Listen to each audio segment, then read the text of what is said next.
मेरा नाम रमेश है। मैं अपने आप को बहुत खुशकिस्मत मानता हूँ कि मेरी शादी रचना से हुई है। रचना और मेरी शादी घर वालों की मर्ज़ी से हुई है। रचना बहुत सुंदर है। शुरुआत में मुझे लगा था कि वो मुझसे शादी को हाँ नहीं कहेगी, लेकिन जब मैं उसे देखने गया तब उसके स्वभाव का पता चला। बहुत अच्छा उनका परिवार था। रचना जब शादी करके मेरी ज़िंदगी में आई तब से मेरी ज़िंदगी बदल गई है। सभी मुझे कहते थे कि मैं बहुत खुशकिस्मत हूँ। अभी मेरी शादी को करीब 3 महीने ही हुए हैं। मेरा सपना था कि मैं बड़े शहर में एक बड़ा शोरूम बनवाऊँ कपड़े का। मैंने रचना को इसके बारे में बताया। रचना को पता है कि ये मेरे लिए कितना बड़ा सपना। मैं दिन रात इसी में लगा रहता हूँ। बड़ी मुश्किल से मुझे एक जगह मिली, लेकिन पैसे बहुत ज़्यादा थे, इसलिए मैंने अपने गांव की ज़मीन बेचने का फैसला किया था। ज़मीन में मेरे पिता के दूसरे भाइयों का भी हिस्सा था। इसी काम के लिए मुझे कुछ दिनों तक गांव में जाना पड़ रहा था। मैंने रचना को चलने को कहा क्योंकि पता नहीं कितना समय लग सकता है, लेकिन उसने कहा कि वो अपने मायके चली जाएगी। मैंने भी सोचा कि ठीक है। रचना अपने मायके चली गई। मैं अपने गांव चला गया। रचना से मैं फ़ोन पर बात किया करता था। ज़मीन के कागज़ और सारी बातों में समय लग रहा था। इस दौरान मेरी पत्नी से मेरी बात होती रहती थी। मैंने एक शाम उसे फ़ोन किया तो वो कुछ बदली थी, ज़्यादा बोल नहीं रही थी। मैंने पूछा, क्या हुआ, तुम ठीक हो? वो बोली कि मुझे आपको कुछ बात बतानी है। मैंने कहा कि बताओ, क्या बोलना चाहती हो? वो थोड़ी देर चुप रही और फिर बोली कि नहीं, अभी नहीं, मैं आपको मिलकर ही बताऊंगी। मैंने भी कहा कि ठीक है, लेकिन मुझे पता नहीं था कि मेरी ज़िंदगी में इतनी बड़ी बात होने वाली है। अगले दिन दोपहर मैंने जब रचना को फ़ोन किया तो उसने फ़ोन नहीं उठाया। मैंने भी सोचा कि कुछ काम होगा, इसलिए मैंने उससे बात पर ज़्यादा ध्यान नहीं दिया। मैं सारा दिन अपने काम में उलझा रहा। काम भी ज़रूरी था क्योंकि वो ख़त्म करके ही मैं जल्दी से रचना के पास वापस जा सकता था। दिन भर के काम के बाद मैंने फिर शाम को रचना को फ़ोन किया, लेकिन इस बार उसका फ़ोन स्विच ऑफ आ रहा था। मैंने फिर सोचा कि शायद किसी काम से गई होगी और मोबाइल स्विच ऑफ हो गया होगा। मैंने रात को फिर किया क्योंकि दिन भर बात होना हो, लेकिन रात में ज़रूर बात किया करते थे, लेकिन रात में भी उसका फ़ोन स्विच ऑफ था। अब मुझे थोड़ी फिक्र हुई, लेकिन फिर मैंने सोचा कि वो उसके घर ही है, अगर कुछ बात होती तो मुझे फ़ोन आ ही जाता। थोड़ा बहुत विचार करके मैं सो गया। मैंने सोचा कि उसके घर में किसी को फ़ोन करूं, लेकिन रात में उस समय फ़ोन करना मैंने उचित नहीं समझा, इसलिए मैं सो गया। सुबह उठते ही मुझे यही ख्याल आ रहा था कि मैं रचना से बात करूं। सुबह भी मैंने फ़ोन किया, लेकिन अभी भी वही बात, उसका फ़ोन स्विच ऑफ ही था। अब मैंने उसकी मम्मी को फ़ोन किया, लेकिन उन्होंने भी मेरा फ़ोन नहीं उठाया। अब मुझे थोड़ी फिक्र होने लगी थी क्योंकि किसी से भी मेरी बात नहीं हो रही थी। करीब दिन तक ना रचना का फ़ोन आया ना उसकी माँ का। मैं अपने काम में लगा रहा। फिर एक शाम मेरी सास का फ़ोन आया। मैंने पूछा कि रचना कहाँ है? वो बोली, रचना अपनी एक चचेरी बहन की शादी में गई है, शायद वहाँ नेटवर्क नहीं होगा इसलिए बात नहीं हो पा रही है। मैं भूल गया था। रचना ने मुझे बताया था कि वो कहीं जाने वाली है। मेरी चिंता थोड़ी कम हो गई और मैं वापस अपने काम में लग गया। रचना वहाँ 5 दिन रुकने वाली थी, इसलिए मैंने सोचा कि शायद 5 दिनों तक मेरी रचना से कोई बात नहीं हो पाएगी। मेरा काम भी लगभग ख़त्म हो गया था। मेरे हाथ में पैसे 2 से 4 दिन में आने वाले ही थे। जैसे ही मेरे हाथ में पैसे आए मैं वहाँ से निकल गया। वहाँ से निकलने के बाद मैं सीधा अपनी पत्नी के घर ही गया उसे लेने के लिए। जैसे ही मैं वहाँ पहुँचा, मुझे देखकर मेरी सास खुश होने की बजाय डरी हुई दिखाई दी।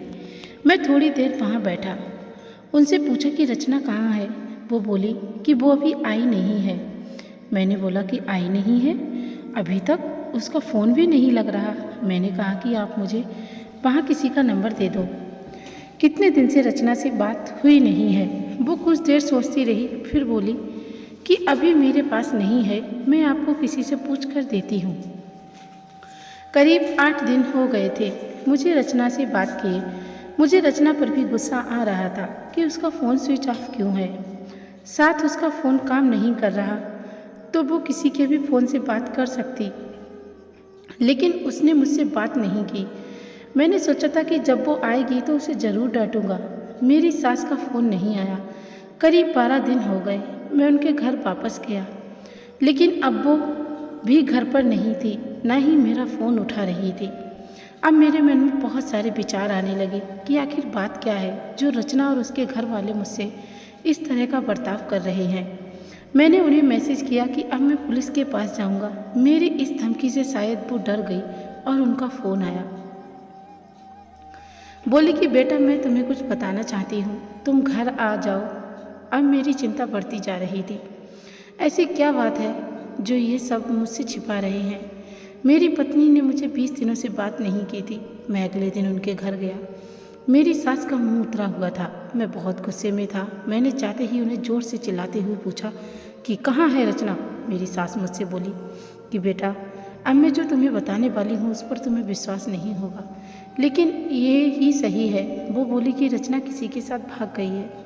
मुझे मेरे कानों पर विश्वास नहीं हुआ कि मैंने क्या सुना। मैंने बोला, आप कुछ भी बोलोगे और मैं मान जाऊंगा। वो बोली, बेटा यही सच है। तुम्हारी शादी के पहले उसका एक प्रेम प्रसंग था। जब वो वहाँ गांव में अपनी बहन की शादी में गई तो उसे वो वहाँ मिल गया और वो मौका देखकर वहाँ से भाग गई। मैं जानती हूँ कि तुम उससे बहुत प्यार करते हो, लेकिन अब यही सच है। तुम्हें उसे भूलना होगा। हम लोग पुलिस के पास नहीं गए, नहीं तो बदनामी होगी, इसलिए हम इस बात को तुमसे छिपा रहे थे। रचना मेरे साथ 3 महीने तक रही थी। जितना मैं उसे जानता था वो ऐसा नहीं कर सकती थी, लेकिन उसकी माँ ये कह रही थी तो मैं कैसे ना मानता। मेरा मन अभी भी मानने को तैयार नहीं था। मेरी सास मेरे आगे रो रही थी, माफ़ी मांग रही थी। इतनी बड़ी बात मेरे घर वालों को पता चली तो उन्हें भी विश्वास नहीं हुआ। रचना स्वभाव से बिल्कुल ऐसी नहीं लग रही थी। रचना की माँ को देखकर मैं और मेरे घर वाले चुप रह गए। हमने कुछ बड़ा कदम नहीं उठाया। मैं अपने साथ हुए इस धोखे को बर्दाश्त नहीं कर पाया। मैंने रचना को बहुत प्यार किया और मुझे कुछ भी हासिल नहीं हुआ। रचना नाम से मुझे नफरत हो गई। मेरी ज़िंदगी पर इसका बहुत असर हुआ। मैं जो शोरूम की शुरुआत करने वाला, उसके लिए मेरे पास अब सब कुछ आ गया था, लेकिन फिर भी मुझे अब कुछ करने का मन नहीं हो रहा था। किसी के साथ इतना बड़ा धोखा हुआ तो कैसे खुश रह सकता है। मेरे घर वाले मुझे संभाल रहे थे। मैंने उसे बहुत ढूंढने की कोशिश की। मैं चाहता था कि वो मुझे मिले तो मैं उससे पूछूं कि आखिर उसने मेरे साथ ऐसा क्यों किया। धीरे धीरे समय बीतता गया। उसे गए अब 7 महीने हो गए थे और मैं भी उसे भूलकर अपनी ज़िंदगी में वापस बिजी होने की कोशिश करने लगा। मेरा उसके घर यहाँ से जाना हुआ। ऐसे ही मेरा ध्यान उनके घर की खिड़की पर पड़ा। मुझे दिखाई दिया कि खिड़की में रचना है। एक झलक सी मुझे दिखी। मैंने उसी समय उनके घर का दरवाज़ा बजाया। मेरी सास ने दरवाज़ा खोला और वो मुझे देखकर ही डर गई। दरवाज़ा खुलते ही मैं अंदर जाने लगा। मेरी सास ने मुझे रोका, लेकिन मैं नहीं माना। अंदर मैं कमरे में गया तो रचना को देखकर मैं हैरान रह गया। रचना व्हील चेयर पर बैठी थी। रचना ने मुझे देखा और उसकी आंखों में आंसू आ गए। मैंने पूछा, ये क्या हुआ रचना? रचना बस रो रही थी। मेरी सास बोली कि बेटा, रचना जब शादी में गई थी तब उसका एक्सीडेंट हो गया था और उसे ऐसी जगह चोट आई जिसके कारण अब वो चल नहीं सकती है। एक्सीडेंट के समय भी बेहोशी में ये कह रही थी, तुम्हें ना बताए वो बड़े काम के लिए गए हैं। डॉक्टर ने जब बताया कि हो सकता है रचना अब चल ना सके और इलाज पर बहुत ज़्यादा पैसा लगेगा, तब भी मैंने कहा कि दामाद जी को बता देते हैं, लेकिन रचना ने कहा कि मैं उनकी ज़िंदगी खराब नहीं कर सकती। उनका सपना है शोरूम खोलने का। उनकी ज़िंदगी में जाऊंगी तो उन पर बोझ ही बनूंगी। इसलिए रचना ने ये झूठ तुम्हें कहने को कहा ताकि तुम उसे भला बुरा कहकर उसे भूल जाओ, उससे नफरत करो। मेरी पत्नी मुझसे इतना प्यार करती थी। मैंने उससे कहा कि रचना, अगर मेरे साथ ऐसा कुछ हो जाता तो क्या तुम मुझे छोड़ देती? रचना ने रोते हुए कहा कि ऐसा मत बोलो। रचना ने कहा कि मैं आपकी दोषी हूँ। एक्सीडेंट में हमारा बच्चा जो गर्भ में था वो भी नहीं बचा। आप मुझे भूल जाए, दूसरी शादी कर लीजिए। मैं आप पर बोझ नहीं बनकर रहना चाहती। रचना की आंखों से आंसू नहीं रुक रहे थे। कितने दिनों उसने इन्हें रोक कर रखा होगा। मैंने रचना को बीते कुछ महीनों में ना जाने क्या कुछ नहीं कहा, लेकिन अब वो रचना को एक पल भी अपने से दूर नहीं रखना चाहता था। मैंने रचना की एक बात नहीं सुनी। मैं रचना को अपने साथ ले आया। अब कोशिश यही है कि वो फिर से चल सके। मैंने मेरा शोरूम बेच दिया और अच्छे से अच्छे अस्पताल में रचना को दिखाया है। उम्मीद की किरण दिखाई दे रही है। बस मैं यही चाहता हूँ कि वो फिर से अपने पैरों पर खड़ी हो जाए। तो दोस्तों, ये थी हमारी आज की कहानी। अगर कहानी अच्छी लगी हो तो प्लीज़ लाइक कीजिए, कमेंट कीजिए और चैनल पर पहली बार आए हो तो चैनल को सब्सक्राइब जरूर कीजिए, ताकि आगे भी आपको ऐसी ही कहानियाँ सुनने को मिलती रहे। धन्यवाद।